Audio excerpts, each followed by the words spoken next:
tātou tāpua inga e ala I le sauninga o le LotuAfiafi. O te whaafitai a Iova I aso umalava, e le au noa vi inga I lo umutu. Ia o tau whanene atu I a Iova whaatasi mao, ma ia tātou vivi whaatasi I lona suafa.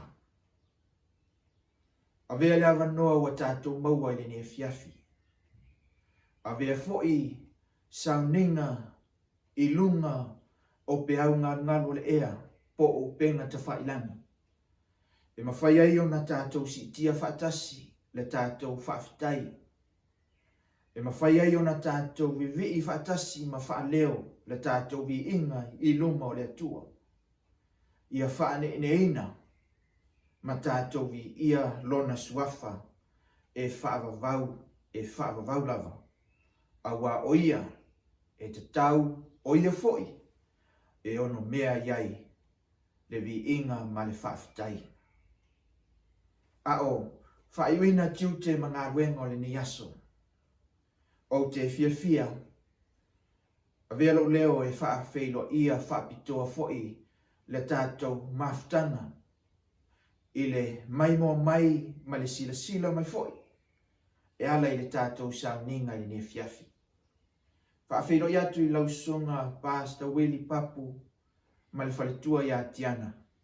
Ai maise lo o tau sāsi tolu. Le sunga le whailautusi a autustusi ma le whaletua ma le nofo alo. Whaafeilo iatu I le sunga I le te oloa ma le whaletua ma le nofo alo.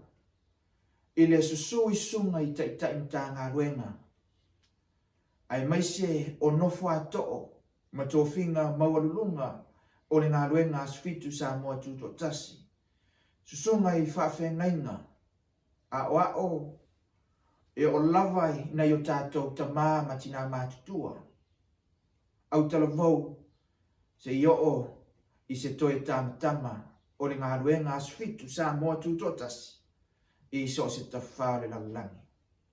I le whaangaloina le maimuanga ma le maimo mai o si o tātou atu nuu. I la tau o loo a vea mei sauninga tātou te sa ili malo whaatasi ai le atua I le ngata I vi inga. A upu folofola mai lana fionga. Ina ia saunia ma tāpena ina I tātou. I le aso e fio mai lo tātua li o Jesu Keriso. Whaatalofa, whaafeilo iatu. I le suafa manu malolo tātua li o Jesu Keriso. Tā lofa lava. O iai se pese ma se vi inga. E te tala inai le tātou sauninga I le ne Afiafi.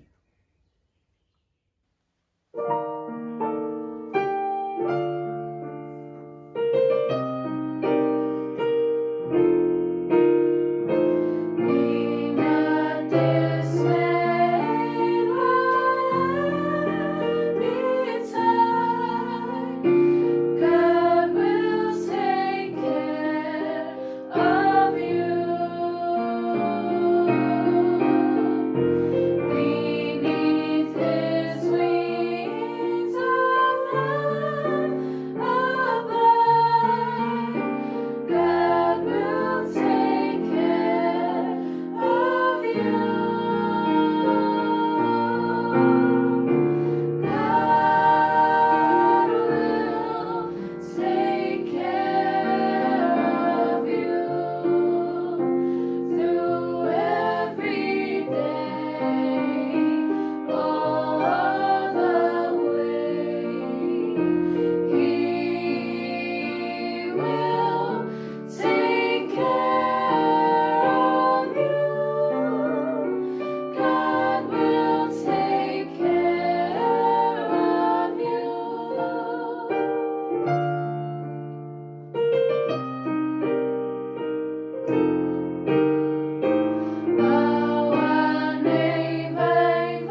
te talo.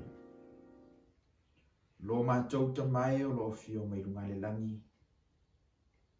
O le nei Afiafi a o whaiwina tiute ma whi au ngā ruenga. Ua o lea foi ua mou mali atu o le marama lama o le nei aso. A o ulufafo maanga atu lo nuu I tiute ma whaiwalo filima e pe ona masingi ai. Whaafitai tele le tua I lau tau singa. Whaafitai loa lofa o loo fe muli muli ai. Ma loa lofa e te leo tuu la fo ina ai o mātou tangata. Le nei Afiafi vi ia la wa fio. A vea le nei sa ninga mātou te si iti atu ai. Ma moli moli atu I luma o lo nofali. O le vi inga ma lo mātou a nganga whaafitai. Mātou talo, mafuta mai la wa fio le nei sa ninga. A mataina e la wa fio. Ai maisi fo I o lo whaongaina e ala I le mana o lo ngangpa ia. Le mea whai ngā ruenga whaatau waa ma le vai vai. Whaongaina e le au maalosi o la wa fio. A vea upo o la wa fionga. Ai maisi fo I le tua o le mātou mafutanga. Le ngata o si atawa aia I le langi. Ai whape nā fo I le tua. Whaatupu ina pēa le maalosi ma le fia fia. Mātou te au na ma mātou whaatari atu le aso e te fio mai ai. Vi ia lo suafa I le ne Afiafi. Whaafitai Yesu I lo whaafonga mai. Amen. Ole, mau e whaautu I na aile whi au o le Afiafi le nei. Ua maua lea I le Filipi o lona ta upe lua o lona whai upe lima. O lona whai tauina. Ia te o tau fo'i lea lava manatu. Sa ke riso Yesu. A ole, au tu o le whi au. Ua whaautu ina. Ia e maua manatu sa Yesu. Ia e maua manatu sa Yesu. Ia te au tau fo'i lea lava manatu sa ke riso Yesu. Let this mind be in you, which was also in Christ Jesus. Ole manatu po le whaamtaleina o le fionga le tua po le tātou mau au tu le ne Afiafi. O manatu po le mawhauwhau po le loto o le finangalo sa Yesu Keriso. O le finangalo na mafua ai na fio mai le lalolangi. O le manatu na mafua ai na soifua I se soifuanga manu malo a o iai le lalolangi. O le loto na mafua ai na maua matatou maua lo tatou whaolatanga ina ua fio mai le alo le tua I le lalolangi. E iai manatu o satani. O manatu o satani, po le loto o satani, e te pe against lava I le fina ngalo le tua. O manatu o satani, e faitaua I le fina ngalo le tua. Ona a vea lea o le fe au le Afiafi nei. E mawhai ai ona whaatupu manatu I lo fina ngalo. Ma se I tātou mawhau ai. I le wala awino I tātou I totonu o le ngaluenga le tua. Ma le wha umaina o le whi aua le tua. E mawhai ona siaki ai. Po ia te oe le fina ngalo Yesu Keriso. Ma lona mawhau. Po ia te oe fo'i manatu o satani e te mawhaitaua I le fina ngalo o le tua. Ono mana o lea e taulai lau sila ma taulai lau whaafonga I le fi au le Afiafi nei. Ia tātou maua manatu o manatu po le fina ngalo o Yesu. Ioane sfutolu alona whaiupe sfumalilima. Awa o avatu le wha o ia te outou. E pei ona o whaia ia te outou. Ia whapea lava outou ona whaia. Mo mo pe te relua lona whaiupo e lua sumatasi. Awana valawina outou ona o le lava mea. Awana ti ngaina ke riso lava o le sui outou. Ua tuina mai ai e ia le wha o mo outou. Ina ia outou muli muli atu iona tūlanga ao. Whaiupo e lua suma le lua o le na le ana salalava. Na le i loa fo i se pepelo i lona fufonga. O le aunga le na au le afiafi ni nei. Ma o le mana onga le na o le whaila aunga mo oe le afiafi ni nei. O manatu sa ia Yesu. O lona fina ngalo fo ele na i manatu e tatau ona e soifua ma tātou wola ai. Ina ia tāpena ina i tātou mo le ola e whaavau. A vea le soifua. A vea mea na whaia ma whaatino ina. E le ali whaaola o Yesu ke riso na soifua ai e peo oema. A vea o se whaawao o se whaatita inga. Ina ia tātou soifua manu malo ai. I lana, i to tonu o lana ngā luenga, manana upu moni e pei o na wala uina i tātou. O le mawhau e tupu mai ai a mio. A tātou maua le fina ngalo Yesu, o na tātou a mio mai ai lea, i le a mio a Yesu. Ai, o le a avea upu, vele a avea, o le tusi na tusi atua i le apostolo Paulo i le ekalesia i Filipi. O te mana ea mai ei vaenga, ma te tala i nai fi au o le afiafi nei, se i tātou va ai, ma tātou mana tu natu ai. O manatu o le alo o le atua po o manatu o Yesu, ina ia avea ia manatu tātou te manatu ai. Ma tātou au nai mo ia malona fina ngalo. O manatu la Yesu i le afiafi nei, mua. O manatu o le loto maulalo. Te mara awha o ngā le tusi ala apostolo i le ekalesia i Filipi. Filipi ron tau poe rua whai upoe ono i whaangatir whai upoe valu. O ia sa winga whaatasi ma le atua. E le manatu ia o se mea whaoa. Ina ia tusa lava o ia ma le atua. A ua whaamawalalo o ia te ia. Ua winga o ia whaatasi ma le polonga. Ina ua whaia o ia whaapei o se tangata. Na i lofo o ia ua tino mai tangata. Ua whaamawalalo e ia te ia. Wana ana. Ua o ina maliu.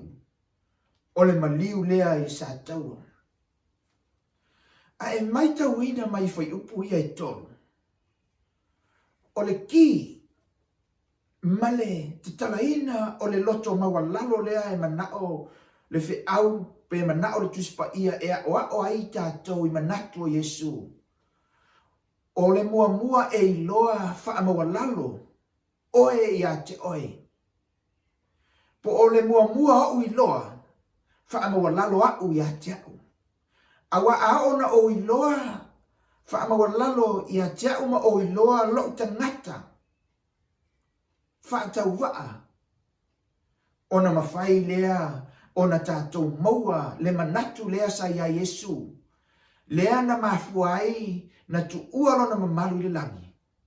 Ma le manatu o ia o le alo o le atua, o ia sa tau na fio le langi. A ua wha amawalalo o ia te ia, ma fio mai le lalo langi. Se ia ona avea matangata, avea mapolonga, avea ma tangata ua whaasataroina ma whaatautawina i lunga o le sa tauro. Mo lou whaalotanga, ma lo tātou whaalotanga. A vea lale, tusi lea e tusi atua i le apostolo. Ma e pei e fōlinga mai to tono le ekalesia i Filipi. E iai tangata e whaamawalulunga. A o lea avatu le whiau. le apostolo ma o le apostolo. Ta watu le apostolo a le mawhaia o na maua e o tau le loto po le manatu le asa ia Yesu. E le mawhai o na manuia ngā ruenga le tua. E mafua na vevesi le kalesia o na e o tele tangata e wha mawalulunga. E mafua o na e ese ma le upu moni ma le tala le leia le atua ina ua wha mawalunga lo loto. Ale taua na e mawhai ai o na amai le fina ngalo Yesu ma le manatu Yesu. Mua ia tātou maua le loto maua lalo. Ole manatu lo na lua o Yesu. Po le fina ngalo lea e mana o Yesu ia tātou maua. Ina ia mawhai o na tātou au nai mo ia. Ole manatu e le toi whaia lo lava loto. Pe le toi whaia lo lava loto. O le manatu sa ia Yesu e le whaia lona lava loto. O le mindset fo ele na e ta tau ona tātou maua. A e au na i le tua e le ta tau ona toi whaia o tātou loto. Ioane ono whai upo e tolusu malvalu. A wā o te le i alu ifo mai le langi e whailo lava loto. A o le fina ngalo o le wa au wina mai au. Sila fia Yesu na fio mai le langi. Sila fia Yesu e mamao le mea na ifo ai. Mai le langi le lalo langi. Ai le ia fio ifo e whailo na loto. Ai whaile fina ngalo le atua. A e sila fia fo i lalo wala wina. E mawalunga. E pa ia le wala aua le atua. Lea ua wala wina ai tātou. Lona winga e le toi whaia o tātou loto. E le toi whaia le mea tātou te mana na o ai. Ai te tau na whaia le fina ngalo. O le na awina mai tātou. O le na whiriwhilia i tātou. Mā te lusuma le ono whai upai tō suma le iwa. Lo uta mai a whai e ma whai. Ia e ave ese le ne ipu i a te au. Ai aua le whaia lo loto. A o lo fina ngalo. A ona le whaia o tātou loto ai whai le fina ngalo le tua. O i e tau mai a te i tātou. Pe whai mo fie tātou te whaia. A o whai na whai ngata tātou te whaia lava. O le ata manino le ama le ata marama lama. Ina ua fio mai Yesu. Ma whaaui e le atua. Ina ia a o ina o ia usustai. Ma whaataun uina le fina ngalo na fio mai ai le laulangi. Whamaila te talo Yesu e ui ana ia i loa e ti ngā mawhatia. O le a ui ai lunga o le sa tauro. Ma ino sia ma tau e mua. Ai whamai Yesu a whai e mawhai. Le atua a whai e mawhai. Ia e awa ese le ne ipo e o ona. Te mana ori te talo nai te talo i fo'i le ka le sia le atua. Pe a ona whaaui tātou i ti ngā ma mawhatianga o ngā ruenga le atua. Awana i whai o tātou loto. Ai tātou te talo whaatasi ma Yesu ma tātou whaapea ifo. Whaapea atu i le atua. A ma whai le atua. Awa ese le ne ipu. Ai awane i whaia o mātou loto ai e whaia lo fina ngalo. Tu e pule le atua. O nistaimi a whetaui ma mea tātou te fia iai o tātou loto. O na whaila ia. Ai ale whetaui fo i mo tātou loto mo tātou mawhauwhau. O na whai lea o tātou loto ai tuu le fina ngalo le atua. O nisi fo i taimi a tutusa fo i matarito nunga o tātou lotu. O na mahanaia lea o tātou manatu, o na whai lea. Ai whaatua tua nai, le upua le atua, ma le fina ngalo le atua, e tatau o na tātou ui ai. O le ustai a whai ngō fie whai, a whai ngatā foi, e tatau ao na tātou whaia, ina ia whai le mea e whina ngalo ai le atua e pe o na wala wina ai tātou. O le manatu au tūpo se si manatu o Yesu, e tatau o na tātou manatu iai, ma au mai e tātou te whaia, ia whai le ngā ruenga le atua. Ia whai le ngā ruenga na wala wina ai tātou e le atua. Ioane Ivalon whai upo e wha. E tatau ona o whaia ngā ruenga le ua awina mai aku. Manua ao. E o le po e le mawhai se tasi ona ngā lue ai. O le taimi ma le awa noa. Manua e maua le ola. Manua e maua le malosi. Manua o lima le awa noa wa amai e le atua. Tuna e tau atu ia te oe. Le kalesia le tua, ua lata mai taimi. Tātou te sosola ai, maturi wha moa ai tātou, ono o tu la fono le malo. Ai wha mai Yesu manu o ao, o le ata o maua le awanoa e te whai ai se ngā ruenga, mo le atua e te au nai, i lo tiute, ma le walawina ua walawina ai tātou e le atua, le awanoa le nai te tau ona whaatino. Awa a ona uma le taimi le atua. A ona ta puni mai, ma wa ese le taimi le atua. Ona e toe nau lea ma e toe manatu. Ana toe maua se taimi. Po ua au nai le atua. Ai a o foi na wa ese le atua le malosi. A ona wa ese le atua le naola. Ona le toi ai leo se awanoa, tātou te toi whai ai se ngā ruenga, e au auna ma vi ia ai le atua. Ioane lima lon whai upo e tōru suma le ono. A ua ia tau le moli mau e sili a Ioane. A wa o ngā ruenga na tuuina mai a tau tama ia o wha umaina. O ngā ruenga lava ia o te whaia.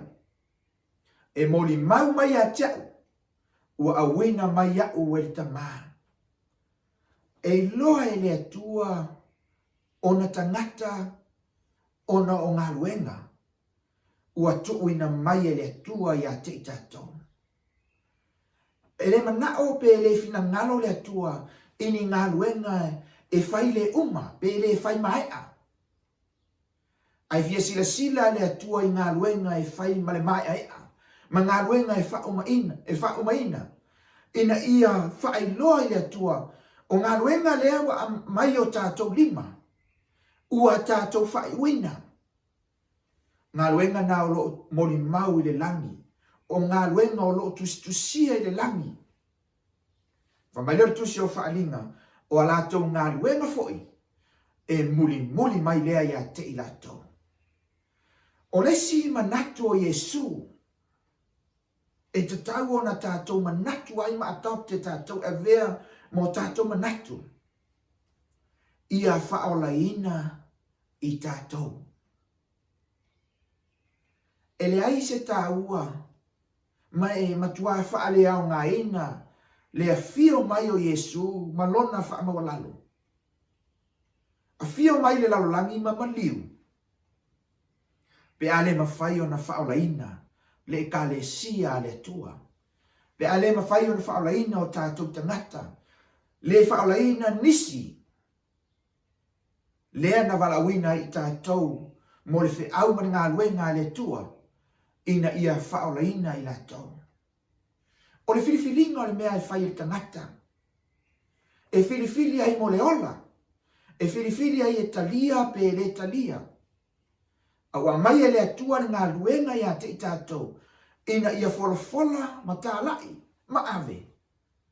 Mo le whaolaina i tātou, ma le whaolaina o tātou tangata, ai maise o le lalolangi.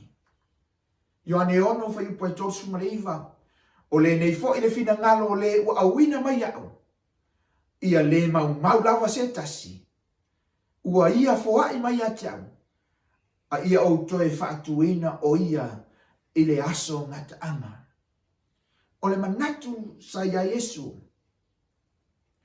Ia whaolaina oe mau. Ma ole mafuanga na maliwai.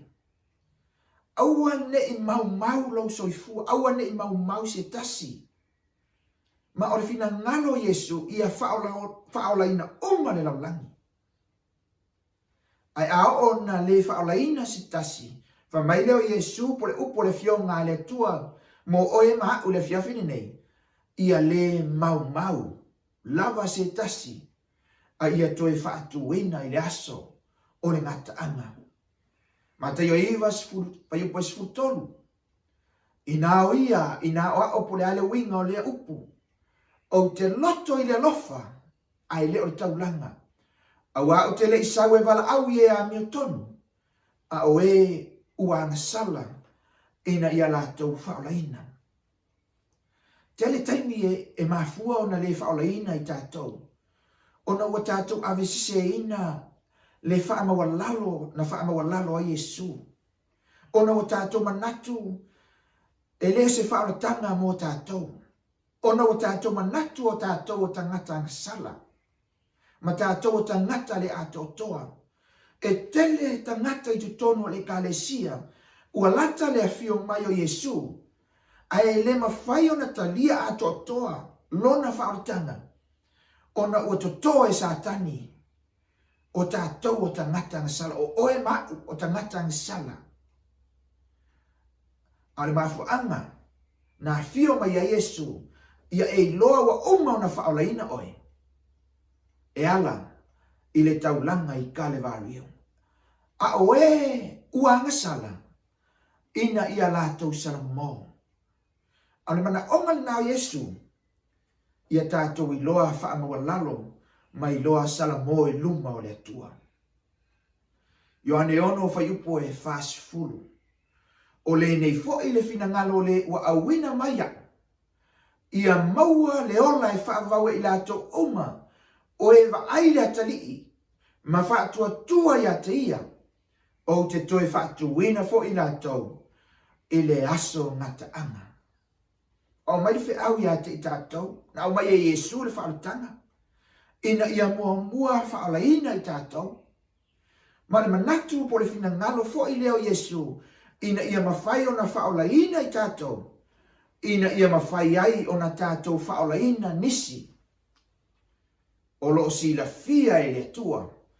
O tangata e tatau o na whaalaina. Whawaenga o le whiau le fiafi nei. O manatu ia sa ia Yesu. Lea na tautala ai le apostolo ma tauatu I le kalesia I Filipi ia ia te o tau fo'i le lava manatu sa ia Yesu. O a manatu sa ia Yesu.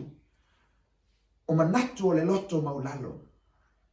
O manatu e le whaia lona finangalo pe le whaia lona loto.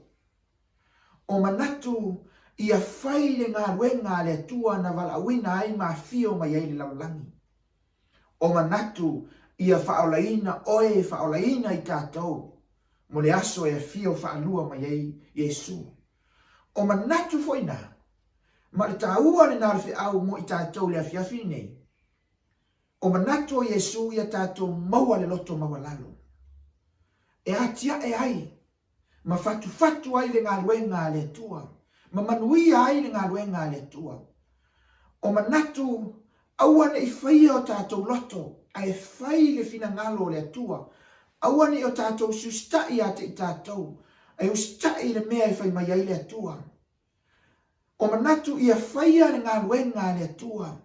A o tātou maua le avanoa ma tātou maua le taimi. O tuina mai ai le atua. Ma manatu e le ngata ina ia whaolaina I tātou. A ia whaolaina nisi. Na mafua ai. Ona iai le kalesia so fitu sa mua tutotasi. Ia whaolaina nganga. Mo le aso e fio mai ai lo tātua li o Yesu Keriso. Whamai leo whai upo iwa o te mana o whai o ai whi au I le afiafi ni nei. Filipi alon ta upo e rua alona whai upo iwa.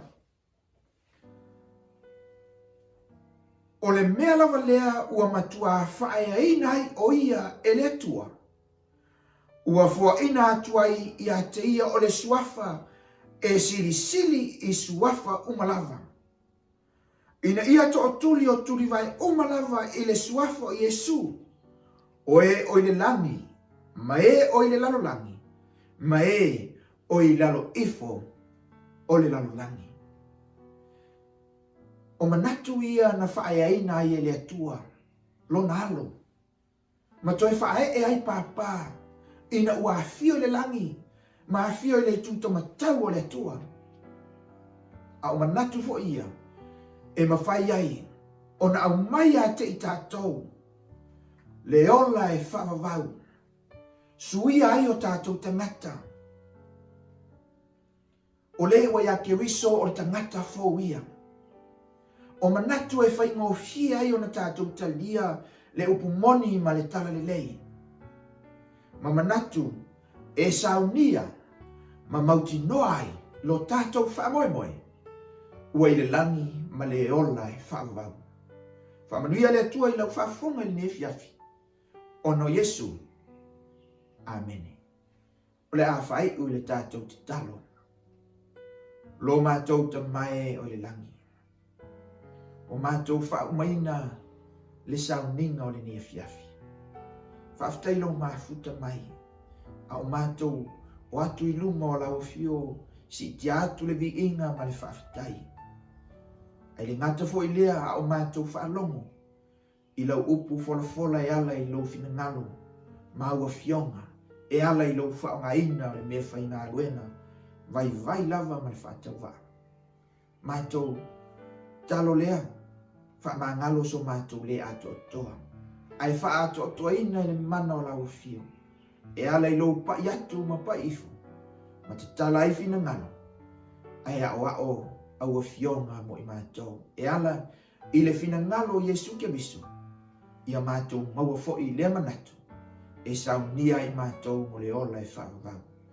Whaamanuia le tua i lau e kālesia. Ma i lava i lau auna tai ma le ainga. Se o lava i se toe tangata o le nei ngā ruena. Whaamanuia lau nuu ma lau atu nuu sa moa o lau whaafonga. Ma sa ili mo oe ma lau fina ngalo. Le atua o le whaanaunaunga. Ia mātou maua whaatasi le nā whaamoemoe. Pea e a fio mai i lau māno. Ia vi ia lau suafa i ni Afiafi. Ia vi ia oe lo mātou atua e whaavavau lava. Amen.